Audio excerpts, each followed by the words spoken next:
This is D. Lindley Young, aka Wild Bill Lindley. I write in the name of D. Lindley Young, and you can go on the internet and search and compare your opinion with mine.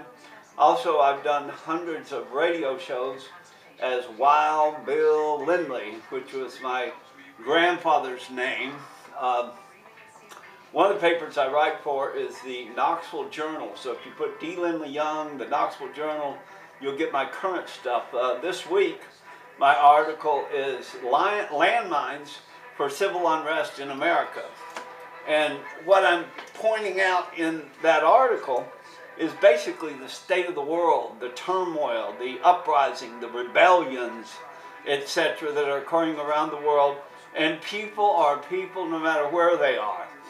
So there is a civil unrest going on, and what it's teaching people is that protests or demonstrations can make a difference. They toppled the governments in Egypt. They toppled the government in Tunisia. Yemen is hanging on.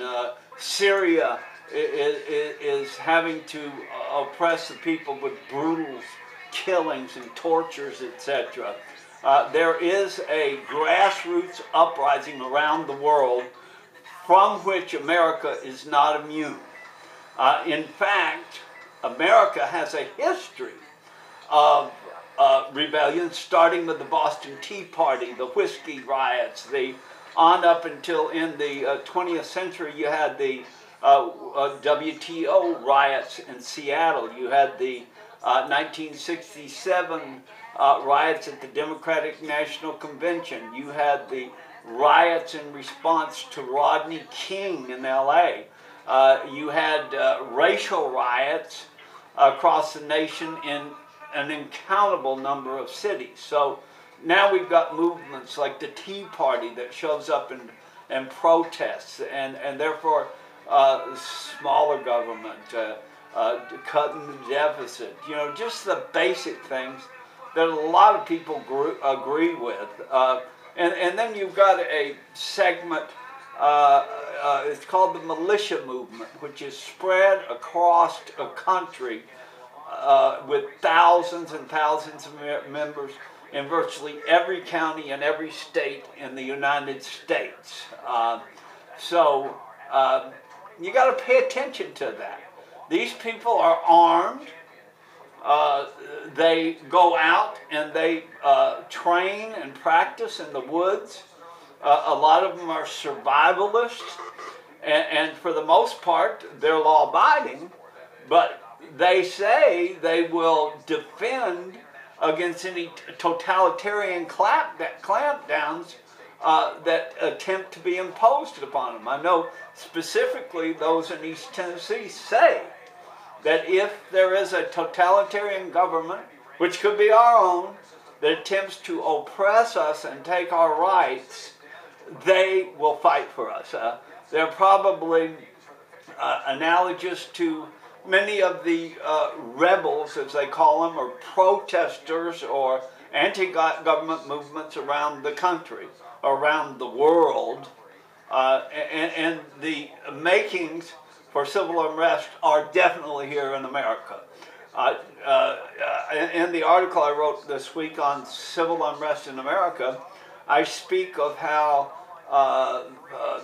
desperate people are fearless, and how hungry bellies are fearless, and that hungry bellies and a combination of economic oppression stimulates unrest and emboldens people to protest against what they see to be their oppressor.